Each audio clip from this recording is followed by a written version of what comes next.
சங்க காலத்தில் பயன்படுத்தப்பட்ட எழுத்து முறை தமிழ் பிராமி. தமிழ்நாட்டிலிருந்து இலங்கைக்கு சென்ற வியாபாரிகளையும் குதிரை வணிகர்களையும் பற்றி குறிப்பிடுகின்ற இலங்கையின் பாலிமொழி வரலாற்று நூல் மகாவம்சம். காடாக இருந்த இடங்களை வேளாண்மைகளாக மாற்றுதல், நீர்ப்பாசன வசதிகளை மேம்படுத்தல் ஆகிய பெருமைகளுக்குரிய சோழ அரசன் கரிகாலன். சோழர்களை பற்றி குறிப்பிடும் கல்வெட்டு புகழூர் கல்வெட்டு. காயல் சிறந்த நகரம் என்று விவரித்த வெனிஸ் நகர பயணி மார்கோ போலோ. கற்கள் செப்பேடுகள் நாணயங்கள் மோதிரங்கள் ஆகியவற்றின் மீது பதிவு செய்யப்பட்ட ஆவணங்கள் கல்வெட்டிகள் கடந்த கால சமூகங்கள் குறித்து அறிந்து கொள்வதற்கான சான்றுகளாக உள்ளன.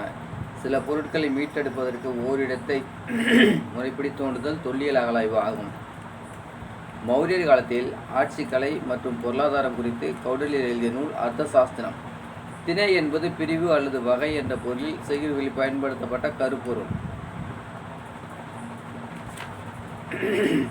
கிரேக்கர்கள், ரோமானியர்கள், மேற்கு ஆசியர்கள் ஆகியோரை உள்ளடக்கிய மேற்கத்தியர்களை யவனர் என்ற சொல்லில் குறிக்கப்படுகிறது.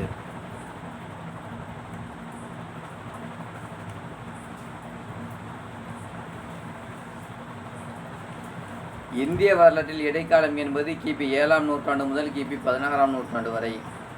இந்திய வரலாற்றின் நவீன காலத்தின் தொடக்கம் கிபி 16ஆம் நூற்றாண்டு முதல் 18ஆம் நூற்றாண்டு வரை. 13ஆம் நூற்றாண்டின் இறுதியில் தென்னிந்தியா முழுவதும் தனது ஆட்சி அதிகாரத்தை நிறுவியவர்கள் விஜயநகரம். பாபர் இப்ராஹிம் லோடியை தோற்கடித்த ஆண்டு 1526. முஸ்லிம்கள் ஆட்சியை 12ஆம் நூற்றாண்டின் இறுதியில் டெல்லியில் நிறுவியவர் அலாவுதீன் கில்ஜி.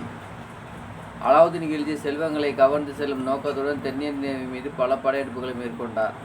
அலாவுதீன் கில்ஜியால் தேவகிரி கைப்பற்றப்பட்டு தௌலபாத் என பெயர் மாற்றம் செய்யப்பட்டது.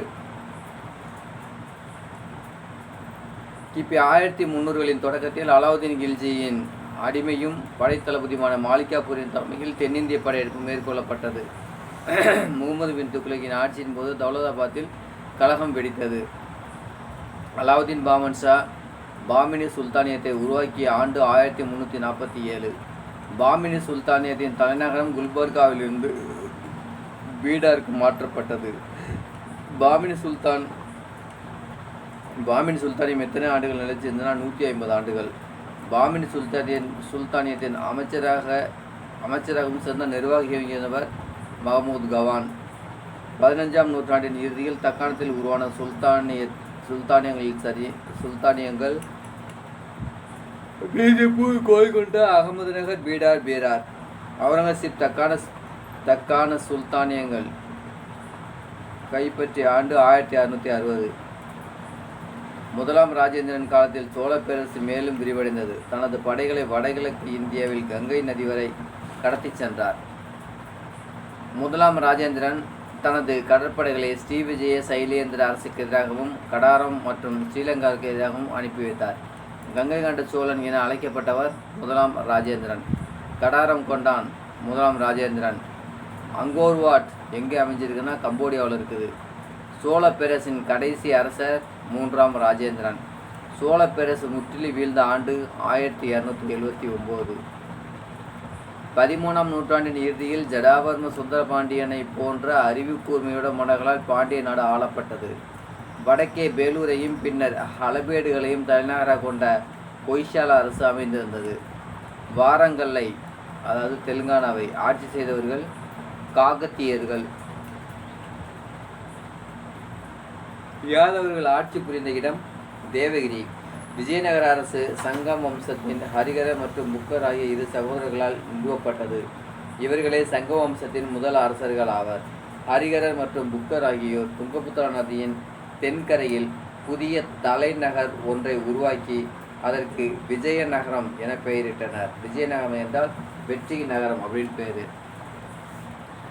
விஜயநகர பேரரசு துங்கபத்ரா நதிக்கரையில் தோற்றுவிக்கப்பட்டது. ஹரிகரர் அரசராக முடிசூட்டி கொண்ட ஆண்டு 1336.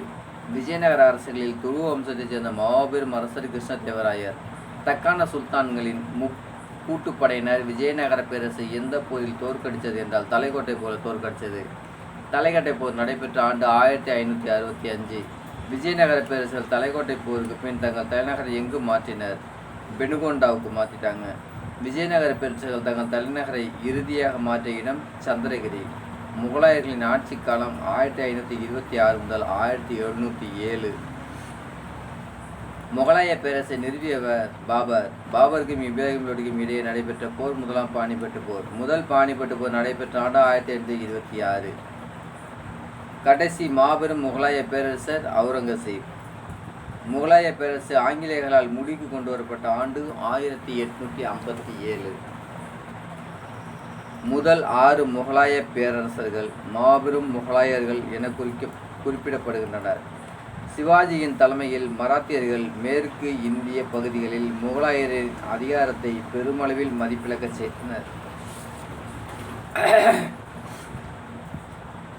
வாஸ்கோட காமா தென்னாப்பிரிக்காவின் நன்னம்பிக்கை முனையை சுற்றி கொண்டு கேரள கடற்கரை கள்ளிக்கோட்டையை வந்தடைந்த ஆண்டு 1498. போர்த்துகீசியர்கள் தங்கள் முதல் கோட்டையை கொச்சியில் கட்டிய ஆண்டு 1503. போர்த்துகீசியர்கள் கோவாவை கைப்பற்றிய ஆண்டு 1510. இந்தியாவில் போர்த்துகீசிய அரசின் மையம் கோவா. நாகப்பட்டினம் டச்சுக்காரர்கள், மெட்ராஸ் ஆங்கிலேயர்கள், பாண்டிச்சேரி பிரெஞ்சுக்காரர்கள், தரங்கம்பாடி டேனியர்கள். பழவேற்காடுங்கிறது இப்போ உள்ள புலிக்காட்டு. யாருடைய ஆட்சி பகுதினா டச்சுக்காரர்கள் ஆட்சி பகுதி. சோழர்கள் காலத்தில் உள்ளாட்சி நிர்வாகத்தின் அடிப்படை அலகு கிராமம் ஊராகும். அதற்கு அடுத்தவை ஊர்களின் தொகுப்பான நாடு மற்றும் கோட்டம்னா மாவட்டம் என்பனவாகும்.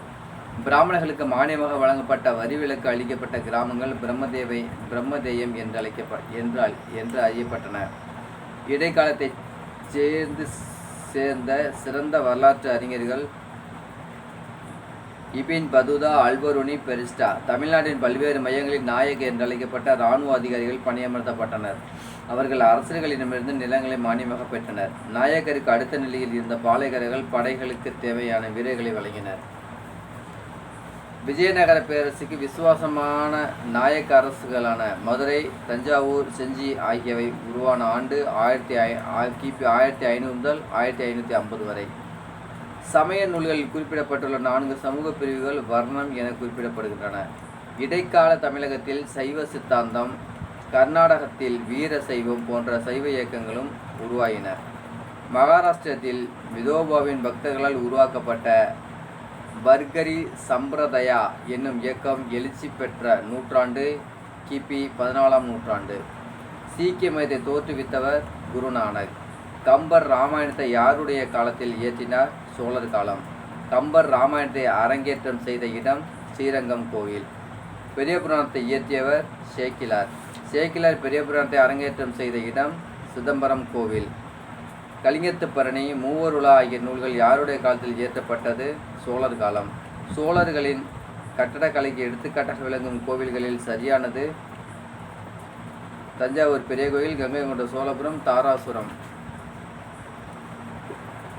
பிரபஞ்ச நடனமாடும் நடராஜர் செப்புச்சிலை உருவாக்கியவர் சிவன். இதை உருவாக்குவர் சோழர்கள். இடைக்காலத்தில் இந்துஸ்தானி இசையில் புகழ்பெற்று விளங்கியவர் தான்சேன். விஜயநகர நாயக்கர் காலத்தில் உருவான புதிய வகை தமிழ் இலக்கியம் பிரபந்தம். விஜயநகர நாயக்கர்கள் காலத்தில் காப்பிய நூலான சிலப்பதிகாரத்திற்கும் திருக்குறளுக்கும் மிகச்சிறந்த உரை நூல்கள் எழுதப்பட்டன. விஜயநகர நாயக்கர் காலத்தில் வாழ்ந்த கோவிந்த தீட்சிதரின் மகன் வேங்கடமகி கர்நாடக இசைக்குரிய ராகங்களை வகைப்படுத்தினார். 14ஆம் நூற்றாண்டில் பெரோஸ் துக்ளக்கால் டெல்லியில் பல கால்வாய்கள் அமைக்கப்பட்டன. வட இந்தியாவில் கிணறுகளில் இருந்து நீர் இறைக்க பாரசீக சக்கரம் பயன்படுத்தப்பட்டது. கிணறுகளிலிருந்து நீர் இறைக்க பாரசீக சக்கரம் பயன்படுத்தப்பட்டது வட இந்தியாவில். யாருடைய வருகைக்கு பின்னர் சோளமும் புகையிலையும் அறிமுகமாயின? ஐரோப்பியர் வருகைக்கு பிறகு. முகலாய அரசில் மிகப்பெரிய தொழிற்கூடங்கள் எவ்வாறு அழைக்கப்பட்டன? கர்கானா. இடைக்காலத்தில் ஊராக சென்று வணிகம் செய்வோர் நாடோடி சமூகத்தினர் அழைக்கப்பட்ட விதம் பஞ்சாரா. ஆங்கிலேயர்களால் இந்தியாவில் பயிரிடப்பட்ட முக்கிய சாயப்பயிர் அவுரி. சூரத், கோல்கொண்டா குஜராத், மசூலிப்பட்டினம் ஆந்திரா, சிட்டகாங் வங்காளம், சோழமண்டல கடற்கரை புலிக்காட் நாகப்பட்டினம், கேரள கடற்கரை கோழிக்கோடு. இடைக்கால இந்தியாவின் ஒட்டுமொத்த ஏற்றுமதியில் துணியின் சதவீதம் 90%. இடைக்காலத்தில் சீனா மற்றும் ஏனைய கீழ்திசை நாடுகளில் இருந்தும் பட்டு சீன செராமிக் ஓடுகள், தங்கம், நறுமணப் பொருட்கள், நறுமண மரங்கள், கற்பூரம் ஆகியவை இறக்குமதி செய்யப்பட்டன. இடைக்காலத்தில் பட்டு, மருந்து வகைகள், சாய மரங்கள், சர்க்கரை ஆகியன பாரசீகத்திலிருந்து இறக்குமதி செய்யப்பட்ட முக்கிய பொருட்களாகும். இடைக்காலத்தில் தங்கம், தந்தம் மற்றும் அடிமைகள் ஆப்பிரிக்காவில் இருந்து பெறப்பட்டனர். ஐரோப்பாவில் புனித ரோமானிய பேரரசு தோன்றிய நூற்றாண்டு 9ஆம் நூற்றாண்டு. ரோமானிய பேரரசர் சார்லமேக்னனும், பல்லவ அரசர் 2ஆம் நந்திவர்மன் மற்றும் பிரதிகார அரசர் 1ஆம் நாகப்பட்டரும் சமகாலத்தவர். இங்கிலாந்து அரசர் ஜான் மற்றும் இந்தியாவை ஆண்ட சுல்தான் இல்துத்மிஷ் இருவரும் சமகாலத்தில் வாழ்ந்தவர்கள். இங்கிலாந்தைச் சேர்ந்த பிரபுக்கள் அரசர் 2ஆம் ஜான் என்பவரை சுதந்திர தனியுரிமை பட்டயத்தில் கையெழுத்திட கட்டாயப்படுத்திய ஆண்டு 1215. சிறப்புமிக்க வாட்டர்ஷெட். மலைப்பு தருகிற இன்ஸ்பைரிங், அரண், பேஷன், பரம்பரை வரலாறு, வம்சாவளி, ஜெனியாலஜி, அழகியல் தன்மை, ஆஸ்தட்டிக் வேல்யூ, உள்வாங்கு, அசிமிலேட், விளக்க உரை, காமெண்டரிஸ், அந்நியப்படுத்து, ஏலியனேட், தொடர்ந்து வரக்கூடிய, கான்காமினன்ட், கூட்டமைப்பு, அக்ளோமெரேஷன், மெருகூட்டு, எம்பலிஸ்.